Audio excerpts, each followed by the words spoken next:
안녕하십니까. 주명용의 준비되셨나요? 주명용입니다. 오늘은 한국노인인력개발원 발행지에 실린 2023년 신년 권도원으로 제가 기고한 주명용의 노인 일자리 정책에 대한 얘기를 하겠습니다. 한국노인인력개발원 역사는 바로 대한민국 고령화 역사입니다. 서기 2000년, 그러니까 23년 전이 되겠죠. 고령화 사회로 들어서면서 노무현 정부 시절 청와대에 인구 및 미래사회 대책 TF가 설치되면서 태동됐기 때문입니다. 인구 및 미래사회 TF는 고령화 및 미래사회 의원으로 바뀌어졌고 다시 현재의 저출산 의원으로 변화를 거쳐 현재에 이르고 있습니다. 이렇게 19년째나 된 정부 재정 일자리 정책은, 그러니까 노인 인력 개발에서 실시하는 정책이죠. 급증하는 노년 인구의 사회 참여를 통한 빈곤 문제 해결 방안의 큰 대안이었습니다. 첫해 2만 5천 개로 시작했으나 다시 수요가 늘면서 1만 개를 늘려서 보충을 했어야 했습니다. 그만큼 우리 사회의 노년층 일자리 전담 기관으로서 일자리 개발 등 그 역할을 훌륭히 수행하며 현재까지 성장해 왔습니다. 노인 일자리는 끊임없이 단기 허들에 20만 원 용돈벌이로 혹평을 받아왔습니다. 대한은퇴와 같은 관련 NGO가 성토를 해야 되니 복지부는 노인사회활동지원사업이라고 명칭을 바꾸기도 했습니다. 좀 지난 얘기입니다만 2006년 12월 CBS 개국 52주년 특별 프로그램에 저는 당시 유시민 보건복지부 장관과 생방송에 출연한 경험이 있습니다. 노인 일자리 문제가 주된 방송에서 말미에 유시민 장관은 40만 원대를 약속했었습니다. 그러나 장관직에서 물러나면서 해프닝이 되어버렸고 정권이 계속 바뀌면서도 질보다 양으로 현재까지도 27만 원에 머무르고 있습니다. 인력 감소 국가에 대한 보육 인력으로 AARP 미국 은퇴자협회는 늙어가는 사회 대안으로 배우며 벌며 오래 사는 LLEL 운동을 펼치고 있습니다.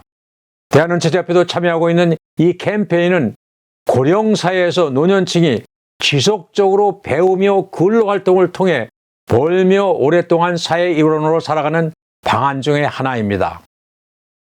지난 대선 때 대한은퇴자협회는 후보들에게 10대 정책의 하나로 제안을 했었습니다. 이를 전제로 아래 몇 가지 미래 노년 일자리 정책 제안을 하려고 합니다. 첫째, 나이든 세대가 직면하고 있는 보이지 않는 제도권 내의 연령 차별입니다. 나이로 인해서 나이든 세대들이 갇혀있는 사회 공헌이 인식되지 못하고 있고 각종 여러 가지 이유로 사회에 참여할 수 있는 선택과 기회를 제한당하고 있습니다. 최근에 한국은행은 65세 이상 인구 비중이 1% 늘어날 때마다 재정 지출에 따른 경제 성장 효과가 5.9% 떨어진다는 분석을 내놨습니다. 이것은 노년층의 고용이나 사회 기여도를 전혀 고려치 않은 통계치입니다. 우린 전혀 동의할 수 없습니다. 정부 노인 일자리를 하면은 퇴직하는 연령인 60세부터 연령에 관계없이 기초연금 수급 관계없이 거주지 제한 관계없이 대한민국 어디서고 일자리에 접근할 수 있는 기회가 주어져야 할 것입니다. 이거 그 동네에서 살아야 주민인가요? 대한민국 국민이면 되는 거 아니에요? 규제는 또 다른 차별이며 제도권 내의 엄연한 노년 차별 행위입니다. 연령, 기초연금 수급 여부, 거주지 관계없이 어디서고 일할 수 있게 해줘야 합니다.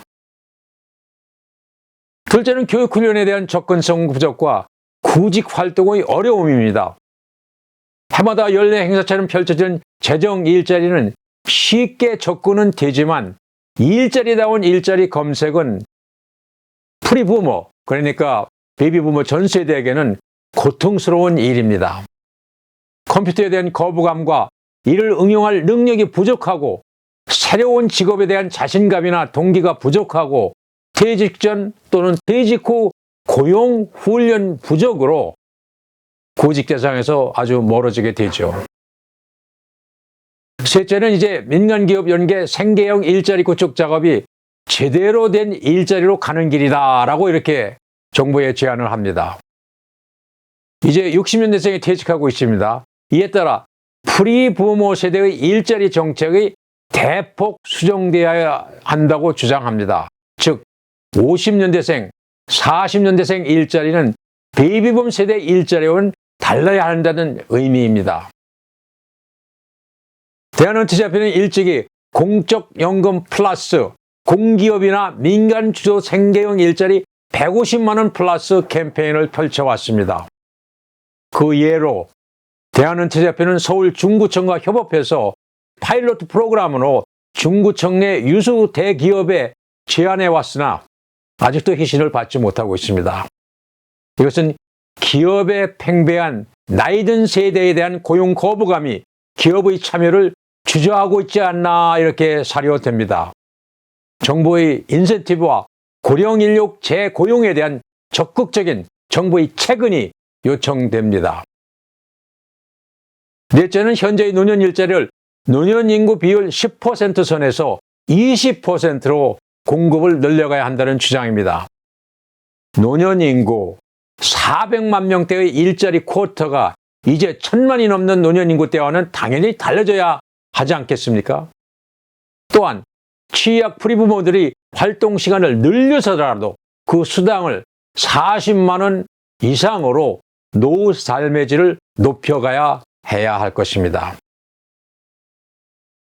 60년대에 이어 태어난 베이비붐 세대와 프리부모 세대의 직종은 다르겠지만 그 처우에 대한 방법은 차별적이지 않아야 한다는 얘기입니다.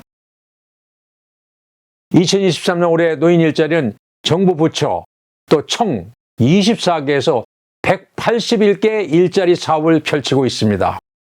정부는 최대 고용주로서 해마다 재정을 소비하는 일자리 정책이 아닌 사회에 필요한 부분에 일정 역할을 해가며 생활이 되는 노인 일자리 정책으로 대전환의 그러한 플랜을 그려가기를 촉구합니다.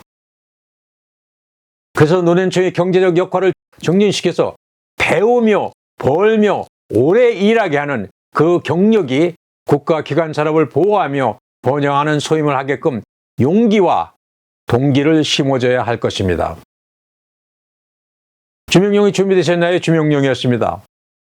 3월부터는 매주 월요일 5시 방송이 추가됩니다. 구독을 해주시고 같이 해주셔서 용기를 주시기 바랍니다. 감사합니다.